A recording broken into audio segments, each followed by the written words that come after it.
Hi Gus, good afternoon. How are? I could not feel better.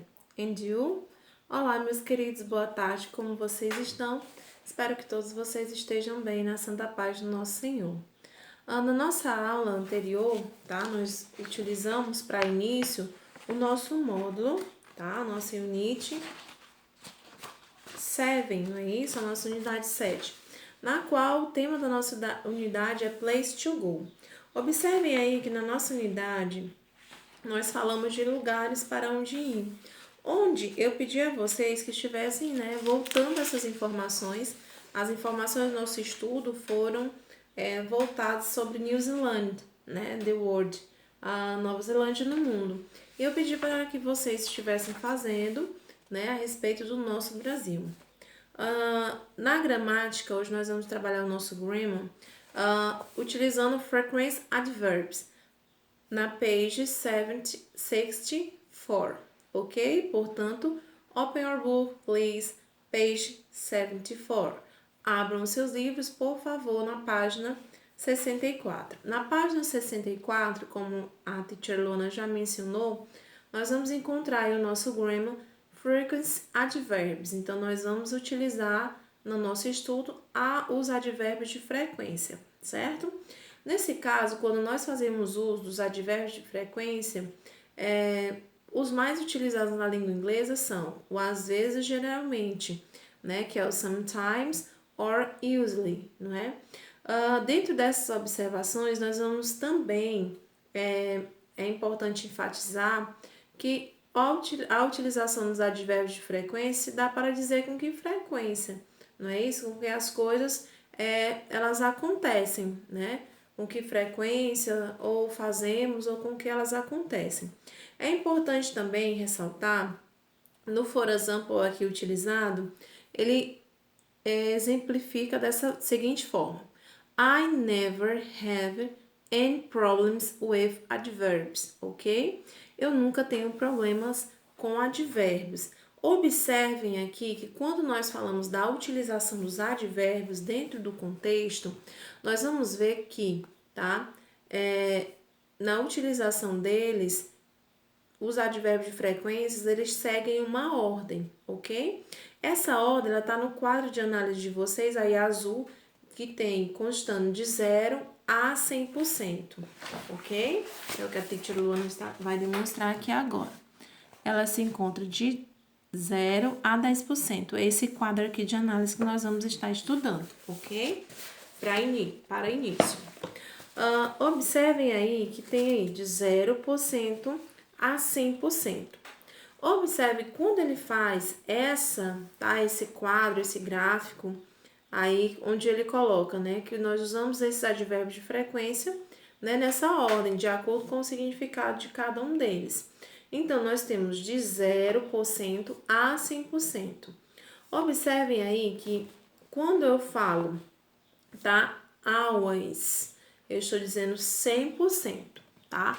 A minha frequência com que eu faço algo ou com que acontece algo é de 100%.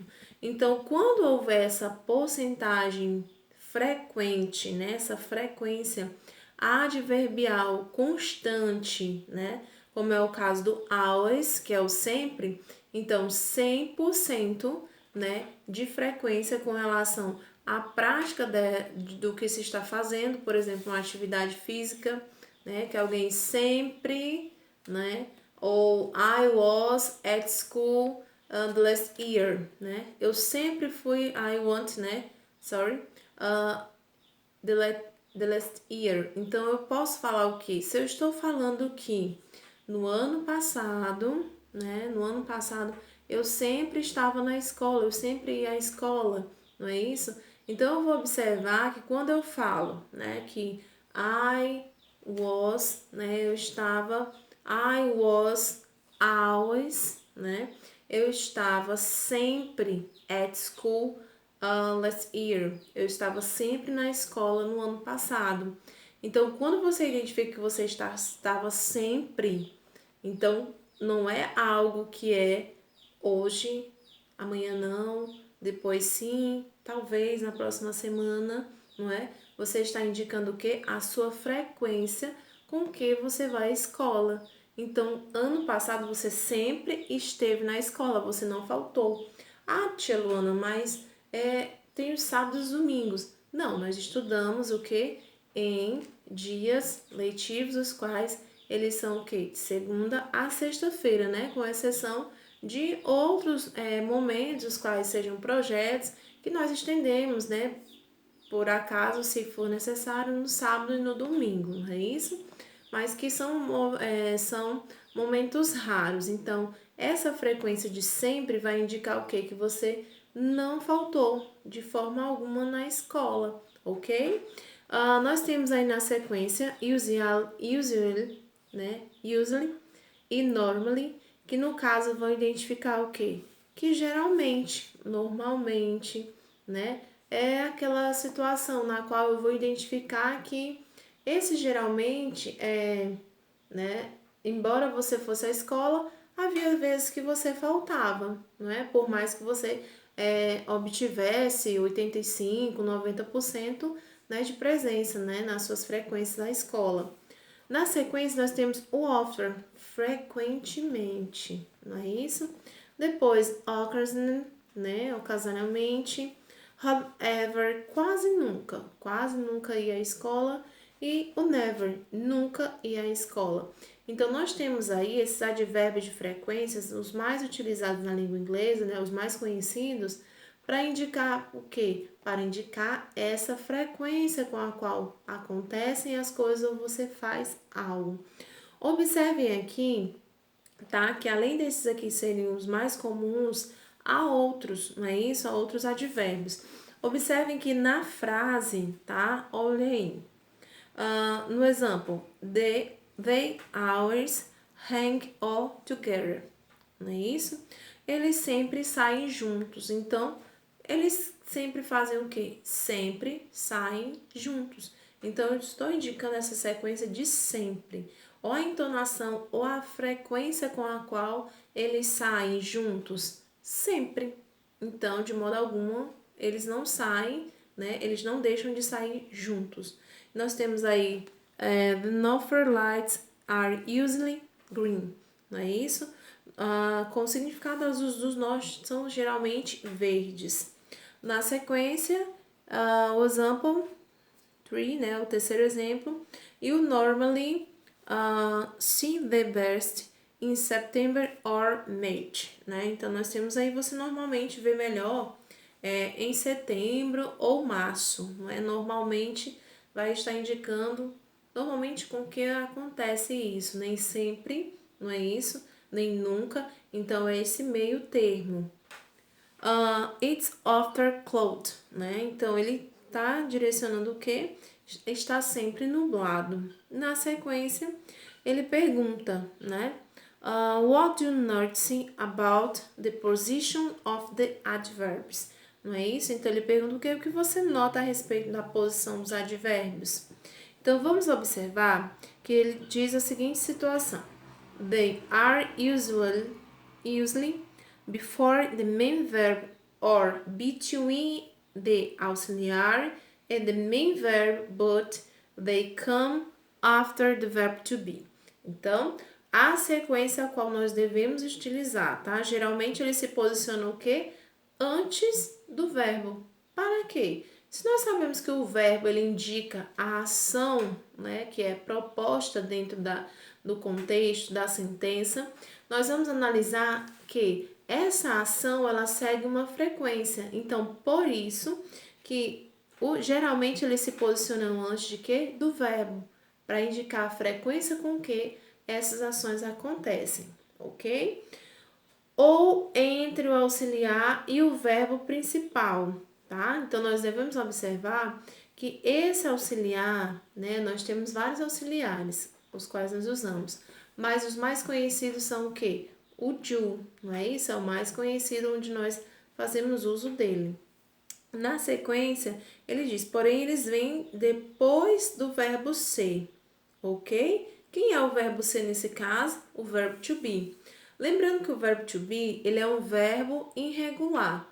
Por ser um irregular verbs, vocês devem estar atentos. Olha só, pay attention, don't forget. Preste atenção e não esqueçam. Sempre que vocês estiverem, tá, observando a utilização dessas regras em diferentes contextos, independentemente de ser frequência de verbos ou outras gramáticas da língua inglesa, observem essa utilização e posicionamento, tá, das regras particulares de cada estudo gramatical mencionado. Nesse caso, com relação aos frequência de verbos, ressalta aí que porém eles vêm depois do verbo ser.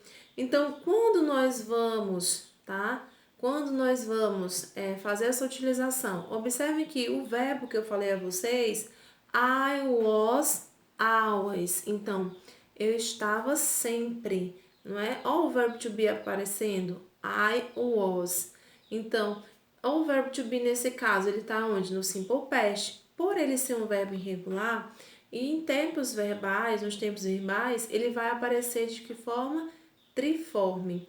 Então, por ser triforme, ele aparece em cada um dos tempos verbais de uma maneira diferente. E aí é onde cabe a cada um de nós fazermos essa análise, não é isso? No simple present, no presente simples, no infinitivo, ele se apresenta como, né? Então, am, is, are. No simple past, was, were. No simple future, né, will, com relação à utilização dele, né, em vários contextos, ele vai sofrer essas alterações. Então, nós temos que estar atentos também com relação a essas alterações verbais nesses contextos inseridos em gramáticas, as quais o uso do verbo se dá de grande importância, porque ele vai designar o que? Essa ação. E ao designar a ação, eu preciso saber com que frequência elas acontecem, ok? Então, aí na nota, tá? É comum usar a expressão how many times, não é isso? Quantas vezes? Em perguntas que indagam com mais precisão a frequência com que uma ação é feita. Observe nos exemplos as formas especiais. Once, uma vez, twice, duas vezes, usadas nas respostas, bem como a forma idiomática de se dizer por semana, por mês e etc. How many times a week do you eat fast food? Então, quantas vezes por semana você come essa comida rápida? I eat fast food once a week. Once a week. Então, eu como comida rápida uma vez por semana, tá? Na sequência, how often do you go shopping? Então, com que frequência você sai para fazer compras, tá? Na sequência, a teacher Luana, mas shopping não é loja, né? Nós devemos analisar. Quando vem shop mall, aí sim, tá? É o lugar onde se faz compras, que são lojas, né? Em shoppings. Quando se fala só shopping, é no sentido de compras, tá? E não local onde se faz compras. Prestem bem atenção quando virem esse contexto, tá? Ah, tia, mas são muito parecidos, não é a mesma coisa? Não, não. Shopping é comprar, tá? No sentido de comprar. Agora, quando eu falo shop mall, é uma loja onde eu vou fazer as compras, ok? Então, about 3 or 4 times a month. Então, aproximadamente 3 ou 4 vezes por semana. Então, por hoje é só. Espero que vocês tenham entendido. Na próxima aula, nós vamos enfatizar um pouquinho mais sobre o uso frequência de verbos, ok? Bye bye, see you later!